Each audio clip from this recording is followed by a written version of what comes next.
Hello guys, mag-eksperimenta karon. Ato ang testingan kung tinuod ba gyud ang duha ka saging nga maka-charge og cellphone. Duha ka saging o isa ka coin. Testingan nato be. Ibutang nato dinhi sa center ang coin. Sayang mga saging. Quiet. Ibutang siya sa center. Dili tinuod. Dili tinuod. So wala guys, wala siya ni charge.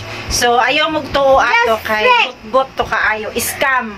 Ayaw magtuo kay scam. Oh, wala siya gyud naka-charge bisag gamay. Fake lagi na may fake. Fake siya. So ayaw magtuo ana. Dito na sila gibutang saksakan. Ay, titanik. Taataw ba? Ipit ba? Ipit kaayo.